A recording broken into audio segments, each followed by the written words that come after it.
नमस्कार साथियों, मैं यश के सर स्वागत करता हूं प्रथम प्रयास क्लासेस में। कैसे हैं आप लोग?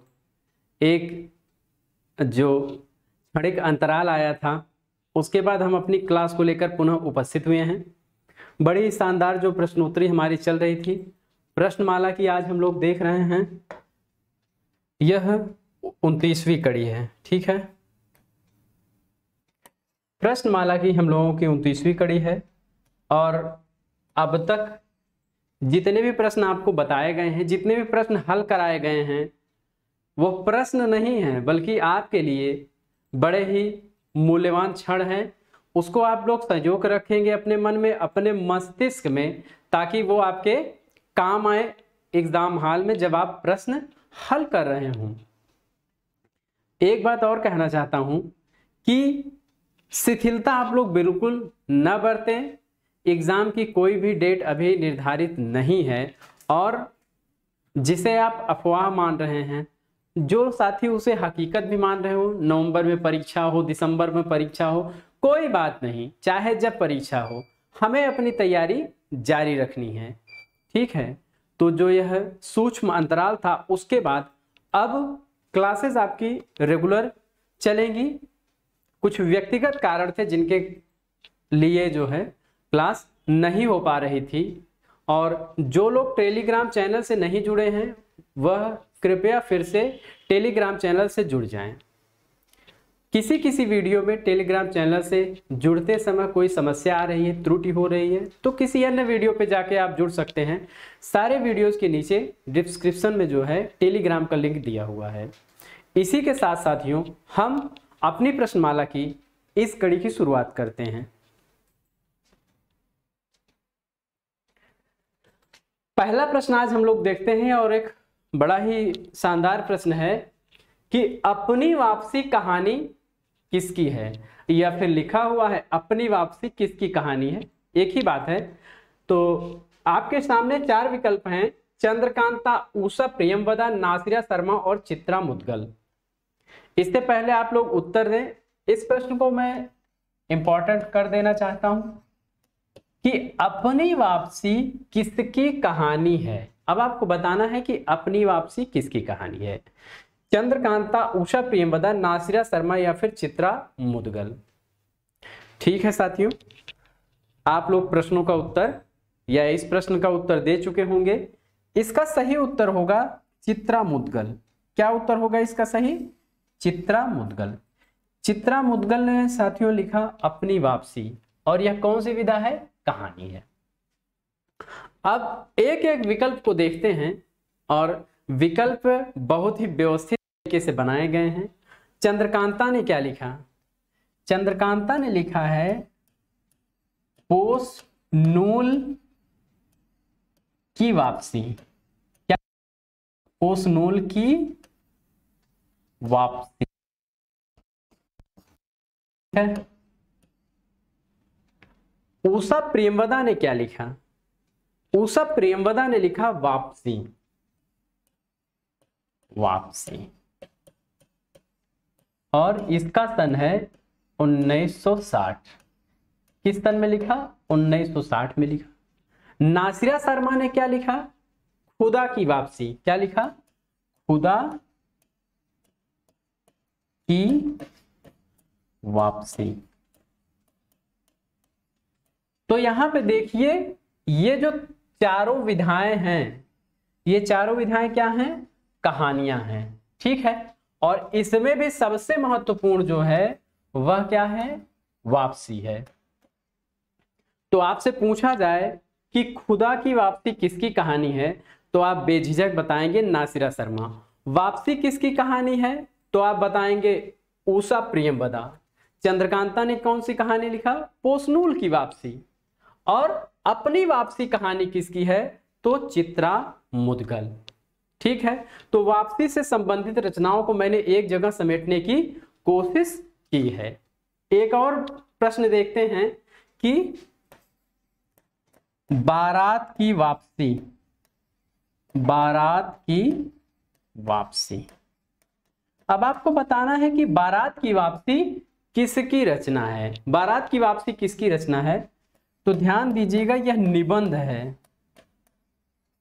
निबंध है। और किसका निबंध है? हरिशंकर परसाई का, हरिशंकर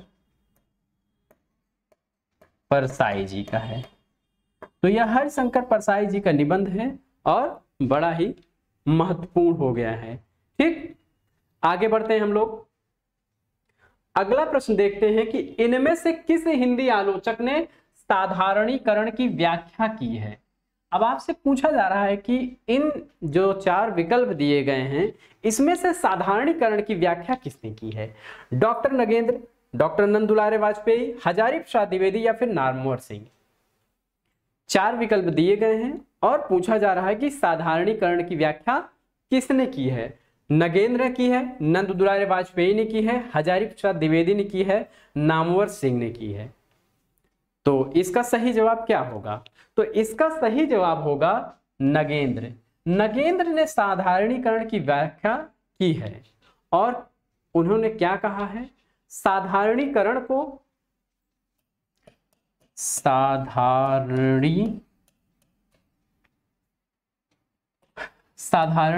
को क्या माना है? कवि की अनुभूति माना है, कवि की अनुभूति। साधारणीकरण को कवि की अनुभूति डॉक्टर नगेंद्र ने माना है। अब आपसे अगर प्रश्न को घुमाकर भी पूछा जाए कि साधारणीकरण को कवि की अनुभूति किसने माना है, साधारणीकरण को कवि की अनुभूति किसने माना है, फिर यही 4 विकल्प आपके सामने आ जाएं या फिर विकल्प बदल ही जाए तो कोई दिक्कत नहीं है, डॉक्टर नगेंद्र आपको विकल्प में मिलेंगे। आगे बढ़ते हैं हम लोग। जैनेन्द्र कुमार द्वारा रचित कहानी नहीं है। आपसे पूछा जा रहा है कि इसमें जैनेन्द्र की कहानी कौन सी नहीं है। नहीं, और यहाँ पे आप हमेशा गौर करेंगे। देखिए, इतने प्रश्न हमने आपको पढ़ाए हैं और हर प्रश्न में आपको बताया जाता है कि नहीं जहां है उसको हाईलाइट कर दिया जाता है, मार्क कर दिया जाता है। फांसी, नीलम देश की राजकन्या, पाजेब या अमर वल्लरी, इसमें से कौन सी कहानी है जो कि जैनेन्द्र की नहीं है? अब आपसे पूछा जा रहा है कि जैनेन्द्र की कहानी नहीं है, फांसी, नीलम देश की राजकन्या, पाजेब, अमर वल्लरी। तो ध्यान दीजिएगा आप लोग, अमर वल्लरी जो है इनकी कहानी नहीं है। अब आपके मन में आ रहा होगा ये किसकी कहानी है? तो साथियों, यह अज्ञेय की कहानी है। किसकी कहानी है? अज्ञेय। तो ये बड़ा ही महत्वपूर्ण प्रश्न था।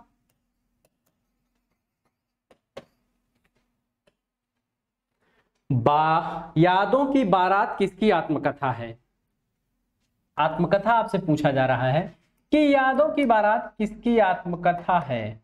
राही मासूम रजा, फणीश्वर नाथ रेणु, जोश मलिहाबादी या फिर सुमित्रा नंदन पंत। इन 4 विकल्पों में से किसने यादों की बारात आत्मकथा लिखा है, यही आपको बताना है। तो इसका सही उत्तर क्या हो सकता है? ध्यान दीजिए आप लोग, फिर चारों विकल्प को पढ़कर इसका उत्तर दीजिए। तो साथियों, इसका सही विकल्प होगा जोश मलिहाबादी। यादों की बारात किसकी आत्मकथा है? तो यह जोश मलिहाबादी की आत्मकथा है। आगे बढ़ते हैं हम लोग। कवह कर्म व काव्यम। कवह कर्म काव्यम किसका कथन है? आपसे कथन पूछा जा रहा है कि एक संस्कृत आचार्य है, उनका एक कथन दिया हुआ है कि कवह कर्म काव्यम किसका कथन है?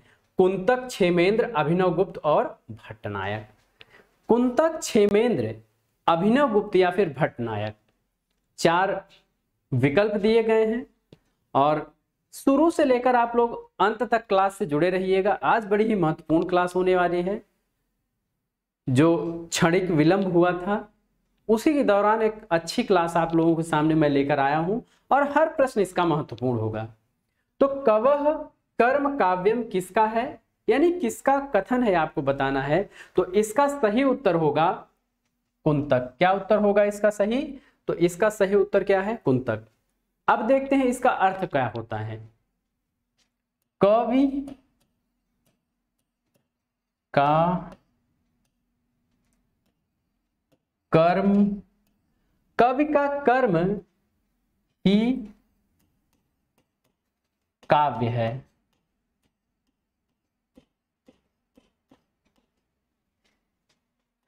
ध्यान दीजिएगा साथियों, लिखना इसलिए आवश्यक था क्योंकि आपसे डायरेक्ट पूछा जा सकता है कि कवि का कर्म ही काव्य है, कथन किसका है।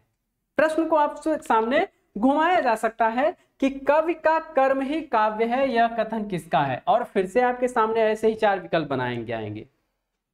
तो ये बड़ा ही इंपॉर्टेंट कथन है, इसे आप लोग ध्यान दीजिएगा कि कवः कर्म काव्यम, यानी कवि का कर्म ही काव्य है। आगे बढ़ते हैं हम लोग। निम्नलिखित में से सुमेलित नहीं है। देखिए, आपको मिलान करने का प्रश्न आ रहा है कि एक तरफ जो है रचना दी है, एक तरफ रचनाकार दिए गए हैं, और आपसे पूछा जा रहा है कि इसमें सुमेलित नहीं है। झूठा सच यशपाल, आधा गांव राही मासूम रजा, कब तक पुकारूं हरिवंश राय बच्चन, सूखा बरगद मंजूर एहते शाम, यानी इन 4 विकल्पों में से कौन सा विकल्प सुमेलित नहीं है, आपको बताना है कि इसमें सुमेलित कौन नहीं है। तो ध्यान दीजिएगा, ये जितने विकल्प में रचनाएं दी गई हैं, ये सब क्या हैं, तो ये है उपन्यास हैं। ये चारों विकल्प में दी गई रचनाएं क्या हैं, तो ये उपन्यास हैं। ठीक है साथियों। झूठा सच किसका उपन्यास है, यशपाल का है। आधा गांव किसका उपन्यास है, राही मासूम रजा का है। कब तक पुकारूं किसका उपन्यास है, तो ये हरिवंश राय बच्चन का नहीं है। यह किसका है, तो यह रांगेय राघव का है। रांगेय राघव।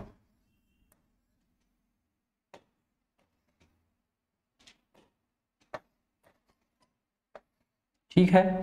सूखा बरगद मंजूर एहतेशाम, तो आपका सही विकल्प क्या होना चाहिए था, विकल्प सी। फिर से एक बार देखते हैं, ये चारों ही उपन्यास बड़े ही महत्वपूर्ण हैं और कब आपसे पूछ लिए जाएं कोई पता नहीं। यानी झूठा सच यशपाल, आधा गांव राही मासूम रजा, कब तक पुकारूं रांगेय राघव, सूखा बरगद मंजूर एहतेशाम, चारों उपन्यास आपसे पूछे जा चुके हैं। अगला प्रश्न पढ़ते हैं हम लोग कि निम्नलिखित में से कौन भारतेंदु मंडल का लेखक नहीं है। भारतेंदु मंडल का लेखक नहीं है, नहीं, और यहाँ पे आप गौर करेंगे तो भारतेंदु मंडल का लेखक कौन नहीं है, ध्यान देते हैं। प्रताप नारायण मिश्र, बद्री नारायण चौधरी प्रेमखंड, बाल मुकुंद गुप्त या बालकृष्ण भट्ट, इन चारों विकल्पों में से सही विकल्प क्या होगा कि भारतेंदु मंडल के लेखक नहीं है। तो इसका सही उत्तर होगा बाल मुकुंद गुप्त। ये भारतेंदु मंडल के लेखक नहीं हैं, बल्कि द्विवेदी युग के लेखक हैं। किस युग के, द्विवेदी युग के लेखक हैं।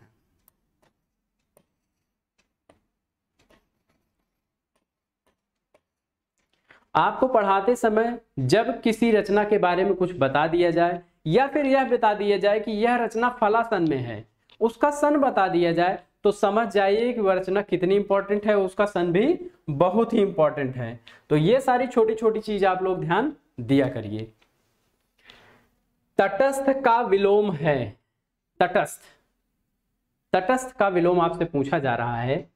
आसक्त, गौड़, समष्ट, निसक्त, आसक्त, गौड़, समष्ट या निसक्त, आपसे तटस्थ का विलोम पूछा गया है और आपके सामने 4 विकल्प दिए गए हैं। तो साथियों, इसका सही उत्तर होगा आसक्त। क्या होगा, आसक्त होना। ठीक है। तटस्थ का मतलब होता है स्थिर और आसक्त का मतलब होता है लिप्त होना। ठीक है, तो ये इसका सही उत्तर था। गौड़ का विलोम मुख्य होता है, समष्टि का विलोम व्यष्टि होता है। अच्छा, चलिए इसके और भी विलोम देख लेते हैं कि तटस्थ के अन्य विलोम क्या हो सकते हैं। तो तटस्थ का अन्य विलोम भी हो सकता है संलिप्त, संलिप्त भी इसका एक विलोम हो सकता है, और अतटस्थ भी हो सकता है, अतटस्थ। तो ये बातें आपके लिए बड़ी ही महत्वपूर्ण थी। आगे बढ़ते हैं हम लोग कि हिंदी साहित्य का अतीत। हिंदी साहित्य का अतीत आपसे पूछा जा रहा है कि लेखक कौन है इसके, हिंदी साहित्य का अतीत के लेखक कौन है। इंपॉर्टेंट प्रश्न है। विश्वनाथ प्रसाद मिश्र, विश्वनाथ त्रिपाठी, श्याम सुंदर दास या गणपति चंद्र गुप्त। इसमें से हिंदी साहित्य का अतीत किसने लिखा है? तो हिंदी साहित्य का अतीत आपको बताना है। चलिए आप लोग विचार करिए, तब तक मैं बताता हूं कि हिंदी साहित्य का अतीत जो है वह 2 भागों में है। कितने भागों में है? तो साथियों यह 2 भागों में है। पहला भाग 1959 में प्रकाशित हुआ और दूसरा भाग जो है वह 1960 में प्रकाशित हुआ। यह बात आपको ध्यान देने वाली थी कि हिंदी साहित्य अतीत 2 भाग में है। इसे लिखा किसने है? तो विश्वनाथ प्रसाद मिश्र ने इसे लिखा है। आगे बढ़ते हैं हम लोग, अगला प्रश्न देखते हैं और एक महत्वपूर्ण प्रश्न देखते हैं कि निम्नलिखित में से कौन सी पुस्तक हजारी प्रसाद द्विवेदी ने नहीं लिखी है? अब आपसे फिर से नहीं और हाँ का प्रश्न पूछा जा रहा है कि हजारी प्रसाद द्विवेदी ने कौन सी पुस्तक नहीं लिखी है? अशोक के फूल, कबीर, नया साहित्य या फिर कुटज? अशोक के फूल, कबीर, नया साहित्य और कुटज। आपके सामने 4 विकल्प दिए गए हैं, आपको चुनना है कि हजारी प्रसाद द्विवेदी ने कौन सी पुस्तक नहीं लिखी है। इसका सही उत्तर होगा नया साहित्य। यह हजारी प्रसाद द्विवेदी की रचना नहीं है। देखते हैं किसकी रचना हो सकती है। तो यह रचना है प्रकाश चंद्र गुप्त की। किसकी है यह? प्रकाश चंद्र गुप्त। ठीक है साथियों, आगे बढ़ते हैं हम लोग। निम्नलिखित में से कौन सी रचना एकांकी है? एकांकी पूछा जा रहा है कि इसमें से कौन सी रचना है जो एकांकी है? सुहाग के नूपुर, परिंदे, गुल की बन्नो, नदी प्यासी थी। तो नदी प्यासी थी, आपका यही उत्तर होना चाहिए कि नदी प्यासी थी क्या है? एकांकी है। किसकी है यह? धर्मवीर भारती की है। धर्मवीर भारती की एकांकी है। ठीक है। सुहाग के नूपुर, अमृतलाल नागर। अमृतलाल नागर क्या है? तो यह उपन्यास है। ठीक है। कौन सी विधा है? तो साथियों यह उपन्यास है। उपन्यास है। परिंदे, निर्मल वर्मा। निर्मल वर्मा क्या है? कहानी है। गुल की बन्नो, धर्मवीर भारती। धर्मवीर भारती कौन सी विधा है? तो साथियों यह भी कहानी है। जब आपसे बताया जा रहा है, एक एक को डिफाइन किया जा रहा है, तो आप मानिए कि सारी जो रचनाएं हैं ये सभी विकल्प इंपॉर्टेंट है आपके लिए। फिर से देखते हैं। सुहाग के नूपुर, अमृतलाल नागर क्या है? यह उपन्यास है। वो लिखा है, आप लोग समझ जाइएगा। परिंदे निर्मल वर्मा की कहानी है। अब इसका डेट भी बता दें क्योंकि बड़ा ही इंपॉर्टेंट है, 1960। गुल की बन्नो धर्मवीर भारती की कहानी है, बहुत ही इंपॉर्टेंट है। नदी प्यासी थी, धर्मवीर भारती का क्या है? एकांकी है। यही प्रश्न आपसे पूछा गया है। आगे बढ़ते हैं हम लोग। मुक्तिबोध की किस पुस्तक को प्रतिबंधित किया गया था, यानी प्रतिबंधित कर दिया गया था? विपात्र, एक साहित्यिक की डायरी, चांद का मुख टेढ़ा है, भारत, इतिहास और संस्कृत।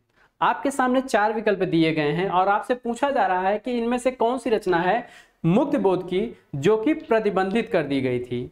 तो साथियों ध्यान रहे, भारत, इतिहास और संस्कृत, यह जो पुस्तक थी मुक्तिबोध की, इसे भारत के कुछ राज्यों में प्रतिबंधित किया गया था। ठीक है, आगे बढ़ते हैं हम लोग। सृजन का सुख दुख संस्मरण है। एक प्रश्न पूछा जा रहा है आपसे कि सृजन का सुख दुख किसका संस्मरण है? वेरी इंपॉर्टेंट, इसे इंपॉर्टेंट कर लीजिए। प्रतिभा अग्रवाल का, शांतिप्रिय द्विवेदी, पद्मा सचदेव या काशीनाथ सिंह। इनमें से सही उत्तर क्या होगा कि सृजन का सुख दुख संस्मरण है, किसका हो सकता है यह? तो ध्यान रहे यह प्रतिभा अग्रवाल का है और इसे आप लोग नोट कर लेंगे। निम्नलिखित आत्मकथाएं और उनके लेखकों में से कौन सा युग्म सही है? एक तरफ आत्मकथा दिया गया है, दूसरी तरफ उनके लेखक दिया गया है, यानी आत्मकथाकार दिए गए हैं। आपसे पूछा जा रहा है कि इसमें सही कौन सा है, आपसे पूछा जा रहा है कि इसमें सही कौन सा है। एक ही विकल्प सही है। समय है सहचर अमृता प्रीतम, कस्तूरी कुंडल बस है प्रभा खेतान, टुकड़े टुकड़े दास्तान अमृतलाल नागर, घर की बात चतुरसेन शास्त्री। सही विकल्प का चुनाव आप लोग करिए, देखते हैं सही विकल्प क्या हो सकता है। तो समय है सहचर जो है यह अमृता प्रीतम का नहीं है, अमृता प्रीतम का यह नहीं है। तो यह है किसका? तो समय है सहचर है रामदरस मिश्र का, रामदरस मिश्र का। कस्तूरी कुंडल बस है, यह किसका है? तो यह है मैत्रेयी पुष्पा का, प्रभा खेतान का नहीं है, बल्कि किसका है? मैत्रेयी पुष्पा। ठीक है। टुकड़े टुकड़े दास्तान ये अमृतलाल नागर का है, और आपका यही उत्तर सही होगा, यही विकल्प सही होगा। घर की बात ये चतुरसेन शास्त्री का न होकर के रामविलास शर्मा का है। किसका है? रामविलास शर्मा का, रामविलास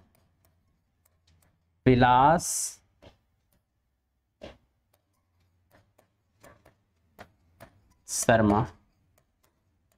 किसका है? रामविलास शर्मा का है।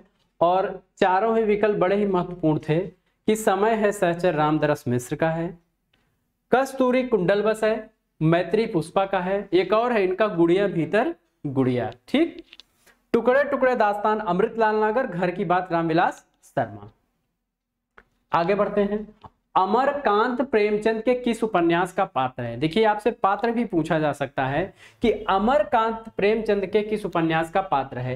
रंगभूमि, कर्मभूमि, गबन और सेवा सदन, ये चारों जो विकल्प में दी गई रचनाएं हैं ये उपन्यास हैं, और मुंशी प्रेमचंद की चारों उपन्यास हैं। अब आपको पता करना है कि अमरकांत किस उपन्यास का पात्र है, इंपॉर्टेंट। तो इसका सही उत्तर क्या हो सकता है? तो इसका सही उत्तर क्या होगा देखते हैं। इसका सही उत्तर होगा कर्मभूमि। कर्मभूमि का अमरकांत जो है वह पात्र है। अब एक एक प्रश्न को देखते हैं। तो पहले सेवा सदन को देखते हैं। सुमन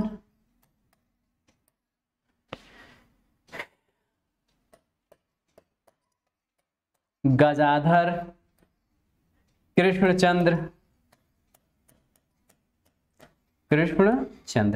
सुमन गजाधर और कृष्णचंद्र जो हैं वह सेवा सदन के मुख्य पात्र हैं। अब गबन का देखते हैं तो जालपा, क्या नाम है? जो इसकी प्रमुख पात्र है उसका नाम है जालपा। और रामनाथ, राम। कर्मभूमि के जो प्रमुख पात्र हैं अमरकांत और सोफिया।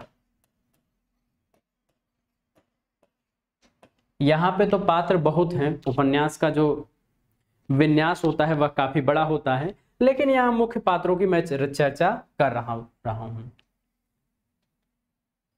ये गलत हो गया है, सोफिया नहीं होगा बल्कि यहां पे सकीना होना चाहिए। रंगभूमि जो है इसका मुख्य पात्र सूरदास, सोफिया और विनय। सूरदास, सोफिया और विनय जो है रंगभूमि के मुख्य पात्र होंगे। ठीक है। अमरकांत प्रेमचंद के किस उपन्यास का पात्र है? तो कर्मभूमि का पात्र है। ठीक। रंगभूमि के मुख्य पात्र सूरदास, सोफिया और विनय। कर्मभूमि का एक और पात्र है शकीना। गबन जालपा और रामनाथ। सेवा सदन सुमन गजाधर और कृष्णचंद्र। ठीक है साथियों, आगे बढ़ते हैं हम लोग। निम्नलिखित में से कौन सा संचारी भाव नहीं है? आपसे संचारी भाव पूछा जा रहा है, नहीं है, संचारी भाव नहीं है आपसे पूछा जा रहा है। स्वरभंग, अवहिता, उन्माद या व्याधि। स्वरभंग, अवहिता, उन्माद या व्याध, इसमें संचारी भाव नहीं है। संचारी भावों की संख्या आप लोग जानते ही हैं 33 होती है। संचारी भावों की संख्या कितनी होती है? 33 होती है। आपका सही उत्तर होना चाहिए स्वरभंग। यह क्या है? तो यह सात्विक अनुभाव है। सात्विक अनुभाव, यह सात्विक अनुभाव में गिना जाता है और सात्विक अनुभावों की संख्या 8 होती है। कितनी होती है? 8 होती है। निम्नलिखित में से शुद्ध वर्तनी है, आपसे शुद्ध पूछा जा रहा है। चरमोत्कर्ष, चरमोत्कर्ष, चरमोत्कर्ष या फिर चरमोत्कर्ष।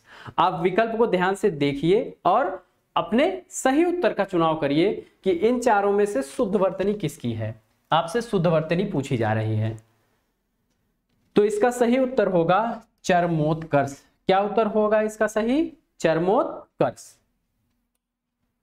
निम्नलिखित में से कौन सी रचना अयोध्या सिंह उपाध्याय हरिऔध की नहीं है? आपसे नहीं वाले प्रश्न आजकल ज्यादा पूछे जा रहे हैं, इसीलिए प्रश्नों को उसी प्रकार से डिजाइन किया जाता है, बनाया जाता है। विचित्र विवाह, वैदेही वनवास, चोखे चौपदे या फिर चुभते चौपदे। इन चारों विकल्पों में से कौन सी रचना हरिऔध की नहीं है? आप लोग जल्दी से उत्तर बताएंगे। तो इसका सही विकल्प होगा या सही उत्तर होगा विचित्र विवाह। तो विचित्र विवाह किसकी रचना है? तो रामचरित उपाध्याय की है। रामचरित उपाध्याय, रामचरित उपाध्याय की यह रचना है। ठीक है साथियों, आगे बढ़ते हैं हम लोग। अगला प्रश्न देखते हैं। इनमें से सुमेलित नहीं है। निम्नलिखित में से कौन सा विकल्प सुमेलित नहीं है? आपको उत्तर देना है। विशाख जयशंकर प्रसाद, आलमगीर भीष्म साहनी, आधी रात लक्ष्मी नारायण लाल, कैद हयात सुरेंद्र वर्मा। सबसे पहले आपको बता दें कि जो चारों विकल्प में रचनाएं दी गई हैं यह क्या है? कौन सी विधा है? नाटक है। इन नाटकों को सभी लोगों ने कभी न कभी जरूर देखा होगा और ये चारों रचनाएं बहुत ही महत्वपूर्ण हैं। तो देखते हैं, एक एक विकल्प को हम लोग देखते चलते हैं, उत्तर निकल के आ जाएगा। विशाख जयशंकर प्रसाद का बिल्कुल सही है। आलमगीर भीष्म साहनी का है। आधी रात जो है यह लक्ष्मी नारायण लाल का नहीं है, लक्ष्मी नारायण लाल का नहीं है, बल्कि इसकी रचना लक्ष्मी नारायण मिश्र ने की थी। किसने की थी? लक्ष्मी नारायण मिश्र ने की थी। कैद हयात सुरेंद्र वर्मा। तो आपका सही उत्तर होना चाहिए था विकल्प सी। ठीक है, फिर से देखते हैं। विशाख किसका नाटक है? जयशंकर प्रसाद का। आलमगीर भीष्म साहनी का नाटक है। आधी रात लक्ष्मी नारायण मिश्र का नाटक है और कैद हयात सुरेंद्र वर्मा का नाटक है।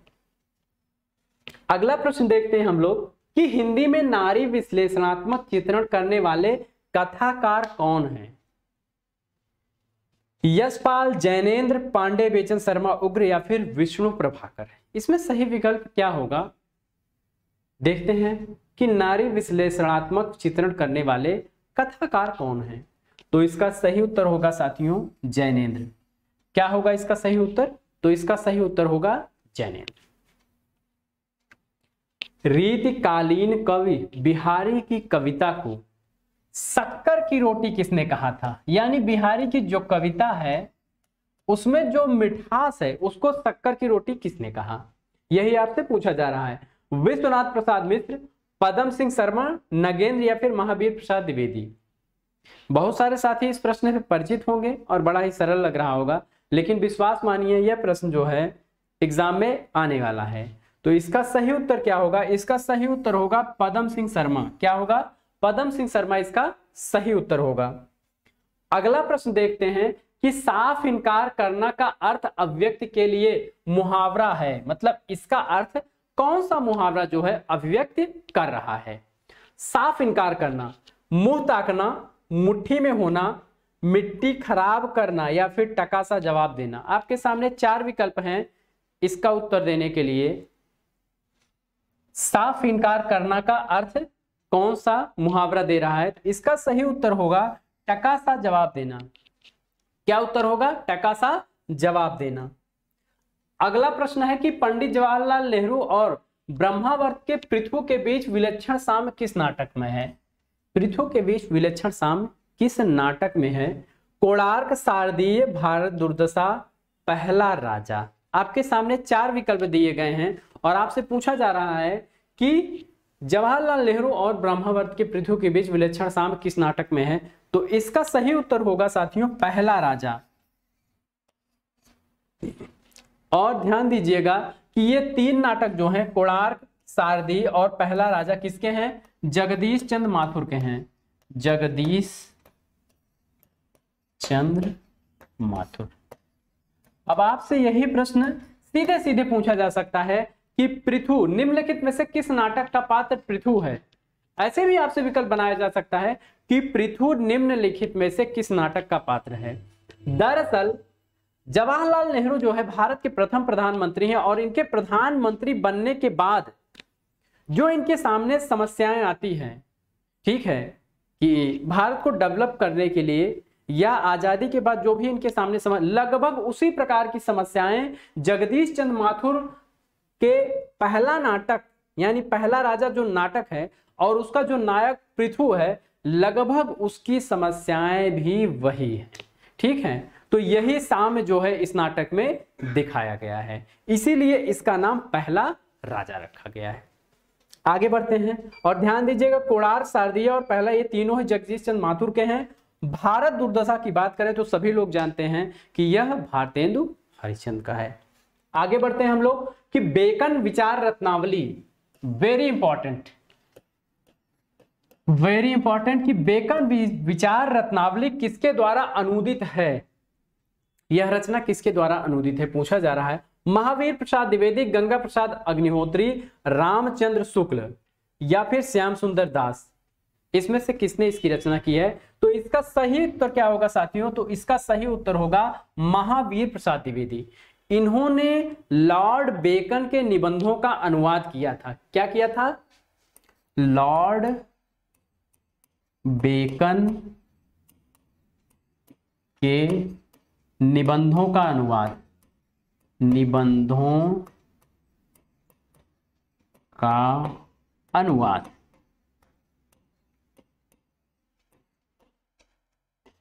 ठीक है, लॉर्ड बेकन के निबंधों का अनुवाद किया था किस नाम से? बेकन विचार रत्नावली नाम से। बड़ा ही महत्वपूर्ण है। और किसने किया? महावीर प्रसाद द्विवेदी ने किया। एक और महत्वपूर्ण प्रश्न कि शुक्ल जी ने न तो भारत के रूढ़िवाद को स्वीकार किया न पश्चिम के व्यक्तिवाद को, न भारत के रूढ़िवाद को स्वीकार किया और न पश्चिम के व्यक्तिवाद को। उपर्युक्त कथन किस लेखक का है? यह कथन किसका है? राम कुमार वर्मा, राम विलास शर्मा, नामवर सिंह या फिर डॉक्टर नगेंद्र। इन चारों विकल्पों में से सही विकल्प का आप चुनाव करिए। और यह बड़ा ही महत्वपूर्ण प्रश्न है। कथन जो है इसे आप नोट कर लेंगे, इस कथन को आप नोट करते चलेंगे कि शुक्ल जी ने न तो भारत के रूढ़िवाद को स्वीकार किया न पश्चिम के व्यक्तिवाद को। तो इसका सही उत्तर होगा रामविलास शर्मा। रामविलास शर्मा इसका सही उत्तर होगा। अस्मद शब्द के पंचमी विभक्ति में दिए हुए रूपों में गलत कौन सा है? आपसे गलत पूछा जा रहा है, यानी एक वचन, ठीक है, पंचमी विभक्ति, द्विवचन पंचमी विभक्ति और बहुवचन पंचमी विभक्ति, यही पूछा जा रहा है अस्मद शब्द के रूप में। ठीक है, तो इसमें कौन नहीं है ये पूछा गया आपसे, तो इसका सही उत्तर होगा डी। क्या उत्तर होगा? डी। आगे बढ़ते हैं हम लोग। आधुनिक एकांकी के जनक हैं। जब भी प्रश्न सीधा सीधा पूछ लिया जाए कि आधुनिक एकांकी के जनक हैं तो आपको क्या उत्तर देना है? ध्यान से देखिए, जयशंकर प्रसाद, भुवनेश्वर, उदय शंकर भट्ट, राम कुमार वर्मा। मोस्ट इंपॉर्टेंट है यह कि आधुनिक एकांकी के जनक कौन है? आधुनिक एकांकी के जनक, जब आपसे यह पूछा जाए एकांकी के जनक कौन है तो फिर जयशंकर प्रसाद आपका उत्तर होना चाहिए। लेकिन अगर आधुनिक एकांकी पूछा जाएगा तो हमेशा आपका उत्तर राम कुमार वर्मा होगा। क्या होगा? राम कुमार वर्मा आपका उत्तर होगा। कौन सा शब्द स्त्रीलिंग है? आपसे पूछा जा रहा है स्त्रीलिंग कौन सा है? पुस्तक, मुनि, घर, चाकू। अब इसमें से स्त्रीलिंग पहचानना है आपको कि इसमें से स्त्रीलिंग कौन सा है। देखते हैं, एक एक जो विकल्प है उसको आप सबसे पहले प्रयोग करेंगे, वाक्य प्रयोग करेंगे। ठीक है, पुस्तक, पुस्तक पढ़ा जाता है। पुस्तक को क्या है, पुस्तक पढ़ी जाती है, पढ़ा नहीं जाता है। ठीक है, पुस्तक पढ़ी जाती है। मुनि आते हैं, घर सुंदर होता है, और चाकू से कोई कीट काटा जाता है। तो इसका सही विकल्प क्या होगा, तो सही विकल्प हो जा पुस्तक। क्या होगा, पुस्तक जो है इसका सही विकल्प होगा। निम्नलिखित में से कासिम शाह की रचना है। कासिम शाह, अब कुछ परिवर्तन भी क्लास में हो गए कि जो बिल्कुल छोटी छोटी रचनाएं हैं उनकी व्याख्या ना करके आगे बढ़ेंगे, तभी हम लोगों का क्लास समय पर पूरा हो पाएगा। तो कासिम शाह की रचना कौन सी है, हंस जवाहिर, चंदायन, सत्यवती कथा या फिर मृगावती। इसमें सही उत्तर क्या होगा, तो कासिम शाह ने हंस जवाहिर लिखा था, चंदायन मुल्ला दाऊद, सत्यवती कथा ईश्वर दास, ठीक है, मृगावती कुतुबन। आगे बढ़ते हैं हम लोग कि प्रजा हितैषी अखबार कहां से निकलता था। यह अखबार निकलता कहां से था, आगरा से, कलकत्ता, बनारस, लखनऊ। आगरा, कलकत्ता, बनारस, लखनऊ, चार विकल्प आपके सामने हैं कि आगरा, कलकत्ता, बनारस या लखनऊ। तो आपका सही उत्तर होना चाहिए आगरा से। और कब निकलता था, 1855 में। 1855 में, कहीं कहीं 1860 दिया है, लेकिन डॉक्टर नगेंद्र की किताब में आपको 1855 मिलेगा। राजा लक्ष्मण सिंह, राजा लक्ष्मण सिंह इसके संपादक थे। ठीक है, अगला प्रश्न देखते हैं साथियों। भाषा की कसौटी पर यदि गद्य को कसते हैं तो और भी निराश होना पड़ता है, क्योंकि वह बिल्कुल बेठिकाने है, उसमें व्याकरण आदि की कोई व्यवस्था नहीं है। आचार्य शुक्ल का उक्त कथन किस ग्रंथ के संदर्भ में, यानी किसके बारे में है, किस रचना के बारे में शुक्ल जी का यह कथन है। पृथ्वीराज रासो, बीसल देव रासो, हमीर रासो या फिर खुमार रासो। सही विकल्प का चुनाव करिए। तो ये जो कथन है यह पृथ्वीराज रासो के बारे में है। किसका कथन है, शुक्ल का कथन है। अगला प्रश्न देखते हैं साथियों कि डॉक्टर रामविलास शर्मा किस विचारधारा के आलोचक हैं। आपसे पूछा जा रहा है कि डॉक्टर रामविलास शर्मा किस विचारधारा के आलोचक हैं, स्वच्छंदतावादी, अंतःचेतनावादी, ऐतिहासिक या फिर मार्क्सवादी। तो इसका सही उत्तर क्या होगा, इसका सही उत्तर होगा साथियों मार्क्सवादी। क्या होगा इसका सही उत्तर, मार्क्सवादी। आगे देखते हैं कि अपादान कारक किस वाक्य में है। अपादान कारक आपसे पूछा जा रहा है कि किस वाक्य में अपादान कारक आप यहां पे दिया गया है। देखते हैं, वृक्ष से पत्ते गिरते हैं, धोबी को धुलने के लिए कपड़े दो, उसकी गाय सुंदर है, वह फल खाता है। ये चार विकल्प आपको दिए गए हैं। आपको यह चुनाव करना है कि इसमें अपादान कारक किस वाक्य में है, और बड़ा ही सरल सा वाक्य आपके सामने दिया गया है, इसका आप लोग चुनाव करिए। तो इसका सही विकल्प क्या होगा कि वृक्ष से पत्ते गिरते हैं। सही विकल्प क्या होगा, वृक्ष से पत्ते गिरते हैं। निम्नलिखित में से किस रचना के लिए हरिवंश राय बच्चन को सरस्वती सम्मान मिला। चलिए आप लोग रचनाएं देखिए। ये जो चारों रचनाएं हैं ये हरिवंश राय बच्चन की क्या है, आत्मकथा है। हरिवंश राय बच्चन की आत्मकथा है।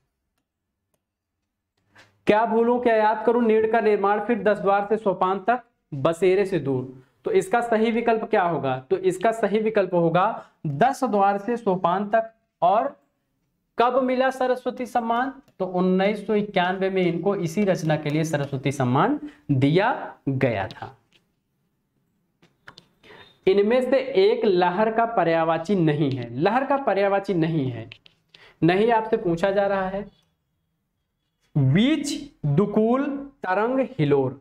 बीच, दुकूल, तरंग, हिलोर, इसमें से आपको लहर का पर्यायवाची जो नहीं उसे चुनना है। तो इसका सही विकल्प होगा दुकूल। दुकूल जो है यह वस्त्र का पर्यायवाची होता है। किसका पर्यायवाची होता है? वस्त्र का। ठीक है, अगला प्रश्न देखते हैं हम लोग।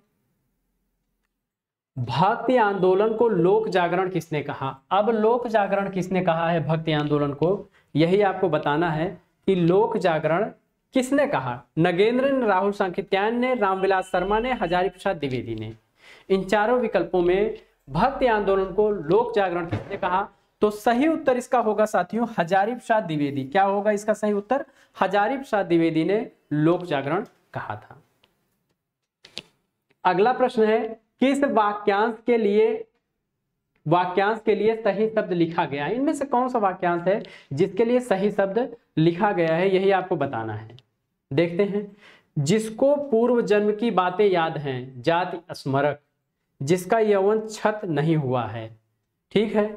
ईश्वर पर विश्वास करने वाला नास्तिक, कलम की कमाई खाने वाला मसीजीवी। इसमें से आपको चुनना था कि कौन वाक्यांश के लिए सही शब्द किस विकल्प में दिया गया है। तो इसका सही उत्तर होगा साथियों कलम की कमाई खाने वाला। तो उसके लिए बिल्कुल सही उत्तर होगा मसीजीवी। क्या होगा उसके लिए सही उत्तर? तो उसको कहते हैं मसीजीवी। ईश्वर पर विश्वास करने वाले को आस्तिक कहते हैं, ना कि नास्तिक। ठीक है। जिसका यौवन छत नहीं हुआ हो उसको चिर यौवन कहते हैं। ठीक है। अगला प्रश्न देखते हैं। अचार शब्द किस भाषा से आकर हिंदी में प्रयुक्त हुआ है? अचार तो सभी लोग नाम से परिचित हैं। पुर्तगाली, अरबी, फारसी, फ्रेंच। पुर्तगाली, अरबी, फारसी और फ्रेंच। 4 विकल्प आपके सामने दिए गए हैं। बिल्कुल थोड़ा सा दिमाग आप लोग अपना लगाइए और सही विकल्प का चुनाव करिए। तो इसका सही उत्तर होगा पुर्तगाली। क्या होगा इसका सही उत्तर? इसका सही उत्तर है पुर्तगाली। जागो फिर एक बार कविता के रचनाकार, बड़ी फेमस कविता है। निराला, दिनकर, जयशंकर प्रसाद और माखनलाल चतुर्वेदी। आपके सामने 4 विकल्प दिए गए हैं। आपसे पूछा जा रहा है कि जागो फिर एक बार कविता के रचनाकार कौन है। सही विकल्प होगा निराला। और जिन साथियों ने सही विकल्प चुना है बिल्कुल उनकी तैयारी दुरुस्त है। उच्छिष्ट शब्द का सही संधि विच्छेद होगा। आपसे उच्छिष्ट शब्द का सही संधि विच्छेद पूछा जा रहा है। उत्शिष्ट, उत्चिष्ट, उदचिष्ट या फिर उदशिष्ट। इसमें सही विकल्प क्या होगा? सही विकल्प का आपको चुनाव करना है। तो इसका सही उत्तर होगा उत्शिष्ट। और यह क्या है? व्यंजन संधि है। व्यंजन संधि। ठीक है। अगला प्रश्न देखते हैं हम लोग। निम्नलिखित में से कौन सा उपन्यास ऐतिहासिक सांस्कृतिक नहीं है? अब इसमें से एक उपन्यास है जो कि ऐतिहासिक सांस्कृतिक नहीं है। इसका उत्तर क्या हो सकता है? विकल्प देखते हैं हम लोग कि बाणभट्ट की आत्मकथा, पुनर्नवा, टेढ़े मेढ़े रास्ते, वैशाली की नगर बधू। तो इन चारों विकल्पों में से बाणभट्ट की आत्मकथा, पुनर्नवा और वैशाली की नगर बधू, ये तीनों जो हैं ऐतिहासिक सांस्कृतिक उपन्यास हैं। आपसे नहीं पूछा जा रहा है तो आपका उत्तर होना चाहिए टेढ़े मेढ़े रास्ते। भगवती चरण वर्मा। भगवती चरण वर्मा। भगवती चरण वर्मा। भगवती चरण वर्मा इसके लेखक हैं। और पुनर्नवा और बाणभट्ट की आत्मकथा हजारी प्रसाद द्विवेदी। हजारी प्रसाद द्विवेदी जो है इसके लेखक हैं, द्विवेदी। और वैशाली की नगर बधू चतुरसेन किसका उपन्यास है? तो साथियों यह चतुरसेन शास्त्री का है। चतुरसेन शास्त्री। फिर से देखते हैं। बाणभट्ट की आत्मकथा और पुनर्नवा जो है हजारी प्रसाद द्विवेदी का उपन्यास है। टेढ़े मेढ़े रास्ते भगवती चरण वर्मा का है। और वैशाली की नगर बधू किसका है? चतुरसेन शास्त्री का है। अगले प्रश्न की ओर हम लोग बढ़ते हैं कि निम्नलिखित में से कौन सी हिंदी की उपभाषा नहीं है? आपसे पूछा जा रहा है कि हिंदी की उपभाषा नहीं है। राजस्थानी हिंदी, पंजाबी हिंदी, बिहारी हिंदी या फिर पहाड़ी हिंदी। इन चारों विकल्पों में से सही विकल्प का आप चुनाव करिए। जल्दी से आप लोग अपने उत्तर दीजिए कि सही उत्तर क्या हो सकता है। तो साथियों इसका सही उत्तर होगा पंजाबी हिंदी। क्या होगा? पंजाबी हिंदी। राजस्थानी हिंदी, बिहारी हिंदी, पहाड़ी हिंदी, क्या है ये सब जो है हिंदी की उपभाषाएं हैं। निम्नलिखित में से कौन सी प्रकृति संत काव्य की नहीं है? नहीं है पूछा जा रहा है। प्रकृति का मतलब विशेषता आप कह सकते हैं कि इनमें से कौन सी विशेषता संत काव्य की नहीं है? वर्णाश्रम व्यवस्था का समर्थन, जनजीवन का चित्रण, सदाचारादि गुणों का प्रतिष्ठापन, क्रोध लोभ मोह हिंसा की निंदा। तो ध्यान दीजिए, इन्होंने वर्णाश्रम व्यवस्था का समर्थन नहीं किया था। समर्थन नहीं किया था बल्कि विरोध किया था। वर्णाश्रम व्यवस्था का क्या किया इन्होंने? विरोध किया। जनजीवन का चित्रण किया, बिल्कुल सही है। सदाचारादि गुणों का प्रतिष्ठापन किया, क्रोध लोभ मोह हिंसा की निंदा की। ठीक है। रामानंद को किस समीक्षक ने आकाश धर्मा गुरु कहा है? रामानंद को आकाश धर्मा गुरु किसने कहा? बड़ा ही सरल सा प्रश्न है, बड़ा सीधा सा प्रश्न है। नंद दुलारे वाजपेयी, रामविलास शर्मा, रामचंद्र शुक्ल या फिर हजारी प्रसाद द्विवेदी? इसमें सही विकल्प का आपको चुनाव करना है कि इसका सही उत्तर क्या हो सकता है। तो ध्यान दीजिए, इसका सही उत्तर क्या होगा? हजारी प्रसाद द्विवेदी ने आकाश धर्मा गुरु रामानंद को कहा था। किसको कहा था?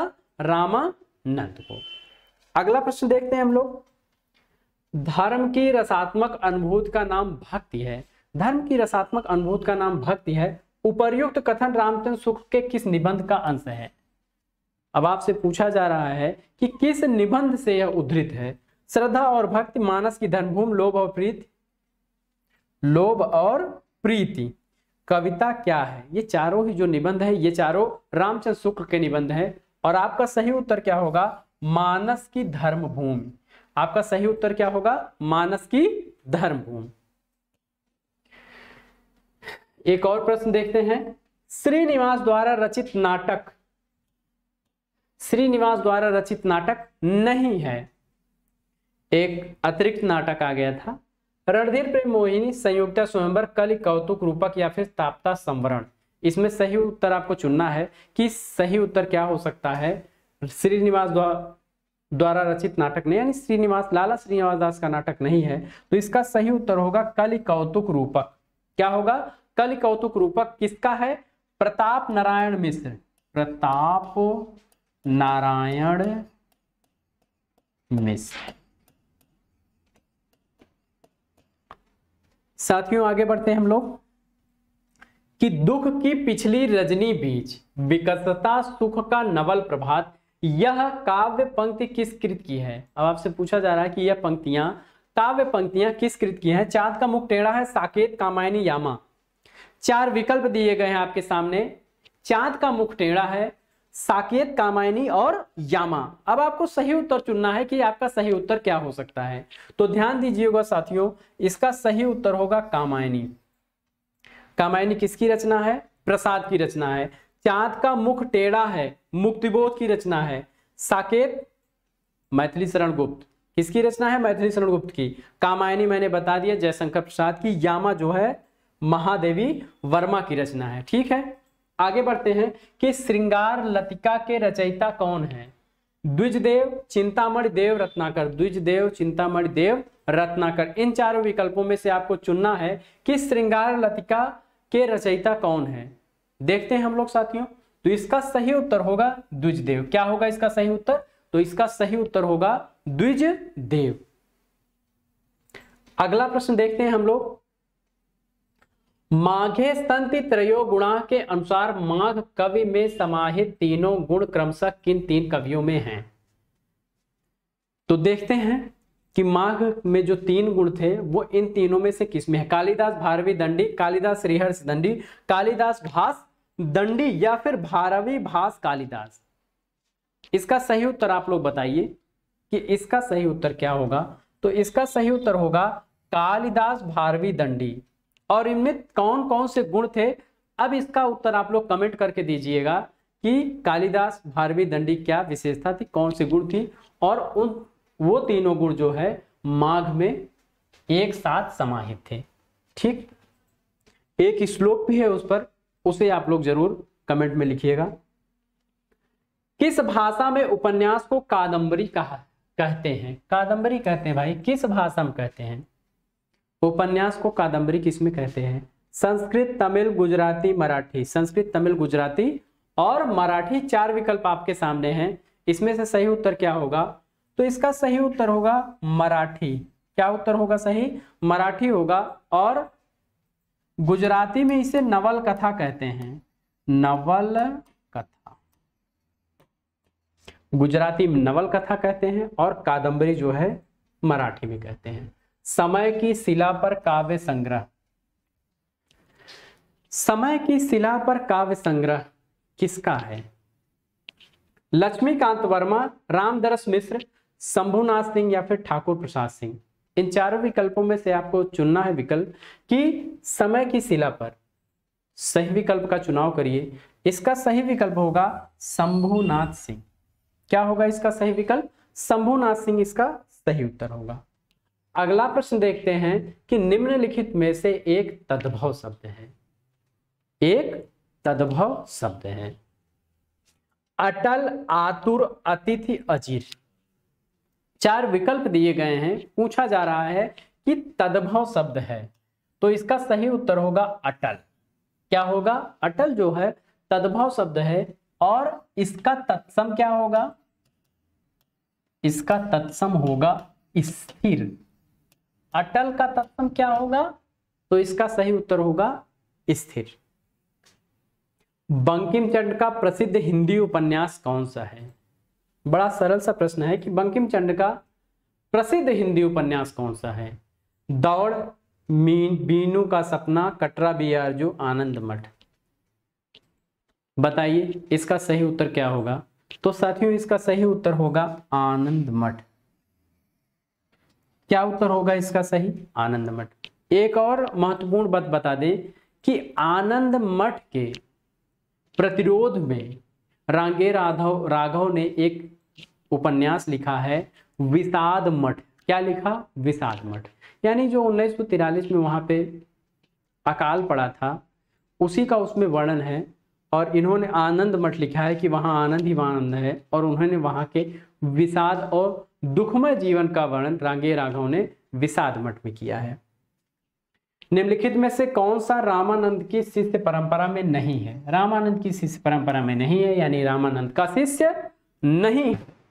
कबीरदास, नरहरिदास, मलोकदास, रैदास। कबीरदास, नरहरिदास, मलोकदास या रैदास। 4 विकल्प दिए गए हैं, आपको इन्हीं में से एक विकल्प चुनना है।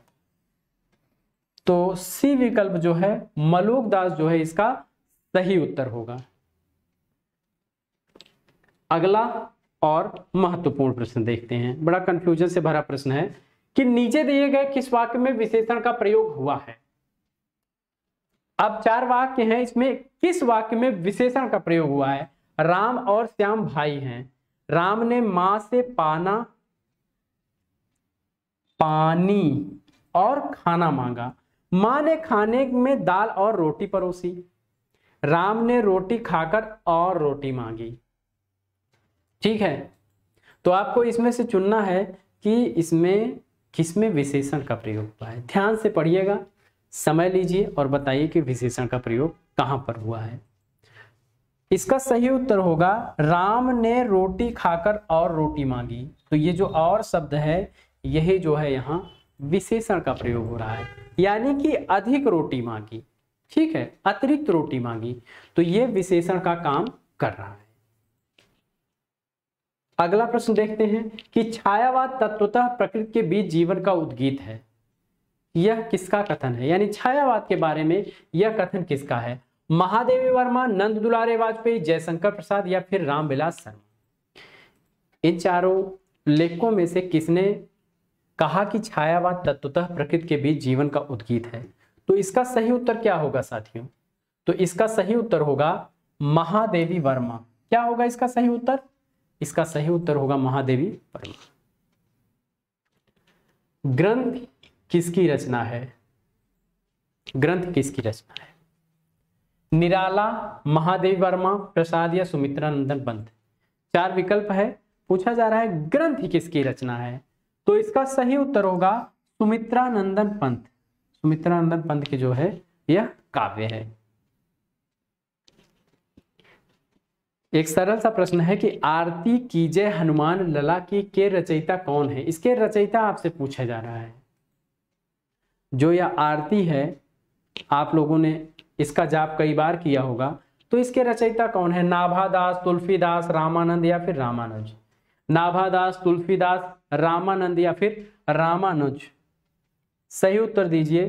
तो इसका सही उत्तर होगा रामानंद। क्या होगा इसका सही उत्तर? तो साथियों इसका सही उत्तर होगा रामानंद। अगला प्रश्न देखते हैं कि अरस्तु का ग्रंथ है, अरस्तु का ग्रंथ है यानी अरस्तु ने इसमें से कौन सी रचना की है?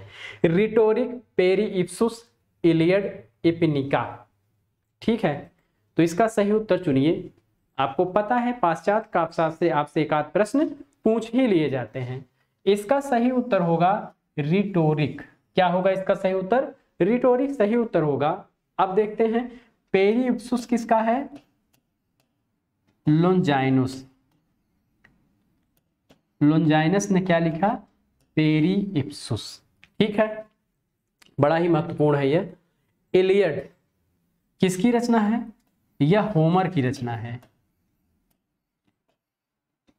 ठीक है, यह किसकी? इलियड और ओडिसी जो है यह होमर की रचना है। यूनान के पहले कवि माने जाते हैं। तो ये जितने भी बताए जा रहे हैं आपको बड़े ही महत्वपूर्ण प्रश्न हैं और उनकी महत्वपूर्ण व्याख्याएं भी हैं। निम्नलिखित में से कौन सा भारतेंदु हरिश्चंद्र का मौलिक नाटक नहीं है? यानी मौलिक नाटक नहीं है, अनुदित नाटक पूछा जा रहा है। प्रेम योगिनी, विशेष विस्मौषधम, चंद्रावली या फिर पाखंड विडंबन। चार विकल्प दिए गए हैं कि प्रेम योगिनी, विशेष विस्मौषधम, चंद्रावली या फिर पाखंड विडंबन। इन चार विकल्पों में से आपको एक विकल्प का चुनाव करना है। और आज के दिन का यह आखिरी प्रश्न है, 60वां प्रश्न है, इसीलिए आपको थोड़ा सा अवसर भी दिया जा रहा है कि आप आराम से सोच कर बताइए। जो भी आपने ट्रिक्स बनाई है, जो भी सोच रखते हैं इस प्रश्न के बारे में, तो आप अपने उत्तर दीजिए। इसका सही उत्तर होगा पाखंड विडंबन। यह जो है इनका अनुदित है, मौलिक नहीं है। सबसे पहली बात साथियों कि आज की क्लास आपको कैसी लगी, आप लोग कमेंट करके जरूर बताइएगा। क्लास अच्छी लग रही है तो अपने साथियों तक इसको शेयर करिए, लाइक करिए, और इससे हमारा भी मनोबल ऊंचा होगा। और क्लास को रेगुलर देखते रहिए। कुछ साथी ऐसे होंगे जिन्होंने क्लास देखी होगी फिर उसको ध्यान न दिया होगा, लेकिन जब से आप ध्यान देना शुरू कर रहे हैं, क्लास में जितनी व्याख्याएं दी गई हैं, अगर आपने कहीं पढ़ाई की है, किसी कोचिंग से जुड़े हैं, आपने कोई नोट्स रखा है, तो उस नोट्स में चीज़ों को ऐड करते जाएंगे, जोड़ते जाएंगे, लिखते जाएंगे, टंकित करते जाएंगे। ठीक, और जब भी आपको अवसर मिले क्लास को बराबर आप देखिए। हर एक प्रश्न अपने आप में महत्वपूर्ण है, यह मैं कई बार बता चुका हूं। और 60 प्रश्न, एक दिन 60 प्रश्न आपको पढ़ाया जाता है, बताया जाता है, और दूसरे दिन उसी के अगला भाग होता है, यानी 61 से लेकर 125 प्रश्न जो है पूरे किए जाते हैं। तो साथियों आप लोग पढ़ाई जारी रखिए। हमारी ढेर सारी शुभकामनाएं आप लोगों के साथ हैं। आज की क्लास में यहीं समाप्त करता हूं। बहुत बहुत धन्यवाद प्रथम प्रयास क्लासेस में जुड़ने के लिए। नमस्कार साथियों।